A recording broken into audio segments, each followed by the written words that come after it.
ولم يتولهم الإعجاب فيستكثروا ما سلف منهم ولا تركت لهم استكانة الإجلال نصيبا في تعظيم حسناتهم ولم تجر الفترات فيهم على طول دؤوبهم.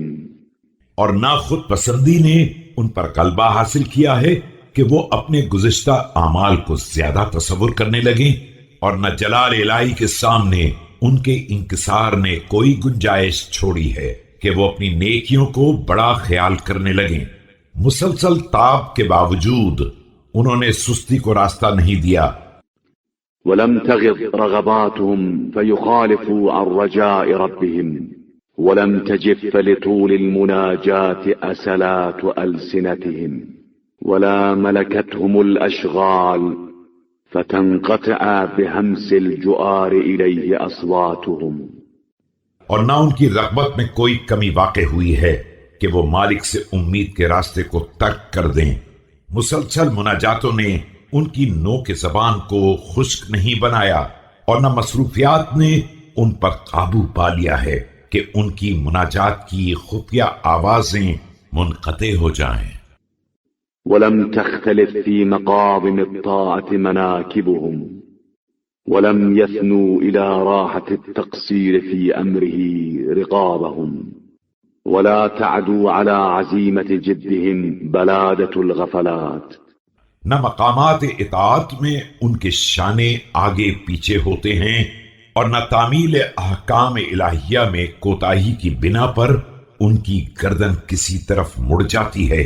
ان کی کوششوں کے عزائم پر نہ غفلتوں کی نادانیوں کا حملہ ہوتا ہے۔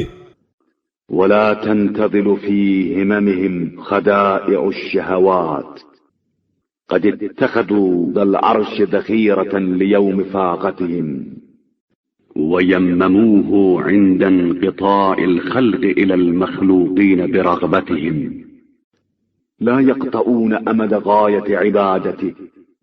اور نہ خواہشات کی فریب کاریاں ان کی ہمتوں کو اپنا نشانہ بناتی ہیں۔ انہوں نے اپنے مالک صاحب عرش کو روز فقر و فاقہ کے لیے ذخیرہ بنا لیا ہے، اور جب لوگ دوسری مخلوقات کی طرف متوجہ ہو جاتے ہیں تو وہ اسی کو اپنا ہدف نکاح بنائے رکھتے ہیں۔ یہ عبادت کی انتہا کو نہیں پہنچ سکتے ہیں۔ ولا يرجع بهم الاستهتار بلزوم طاعته إلا إلى مواد من قلوبهم غير منقطعة من رجائه ومخافته لم تنقطع أسباب الشفقة منهم فينوا في جدهم.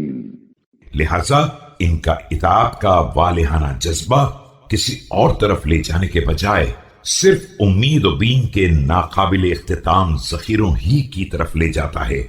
ان کے لیے خوف خدا کے اسباب منقطع نہیں ہوئے ہیں کہ ان کی کوششوں میں سستی پیدا کرا دیں۔ ولم تأسرهم الأطماع فيؤثروا وشيك السعي على اجتهادهم ولم يستعظموا ما مضى من أعمالهم ولو استعظموا ذلك لنسخ الرجاء منهم شفقات وجلهم. اور نہ انہیں خواہشات نے قیدی بنایا ہے کہ وقتی کوششوں کو ابدی سعی پر مقدم کر دیں۔ یہ اپنے گزشتہ اعمال کو برا خیال نہیں کرتے ہیں کہ اگر ایسا ہوتا تو اب تک امیدیں خوف خدا کو فنا کر دیتی۔ ولم يختلفوا في ربهم باستحواذ الشيطان عليهم ولم يفرقهم سوء التقاطع ولا تولاهم غل التحاسد ولا تشعبتهم مصارف الريب.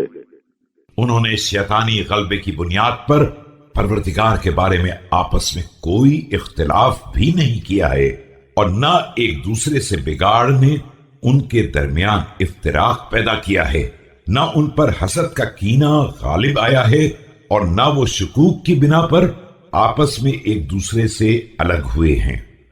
وَلَاقْتَسَمَتْهُمْ أَخْيَافُ الْهِمَمِ فَهُمْ أُسَرَاءُ إِيمَانٍ لَمْ يَفُكَّهُمْ مِنْ رِبْقَتِهِ زَيْغٌ وَلَا عُدُولٍ وَلَا وَنًا وَلَا فُتُورٍ اور نہ پست ہمتوں نے انہیں ایک دوسرے سے جدا کیا ہے۔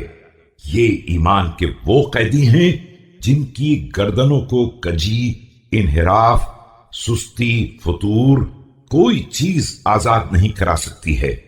وليس في أطباق السماء موضع إهاب إلا وعليه ملك ساجد أو ساع حافظ يزدادون على طول الطاعة بربهم علما وتزداد عزة ربهم في قلوبهم عظما۔ فضائے آسمان میں ایک کھال کے برابر بھی ایسی جگہ نہیں ہے جہاں کوئی فرشتہ سجدہ گزار یا دوڑ دھوپ کرنے والا نہ ہو۔ یہ طول اطاعت سے اپنے رب کی معرفت میں اضافہ ہی کرتے ہیں، ان کے دلوں میں اس کی عظمت و جلالت بڑھتی ہی جاتی ہے۔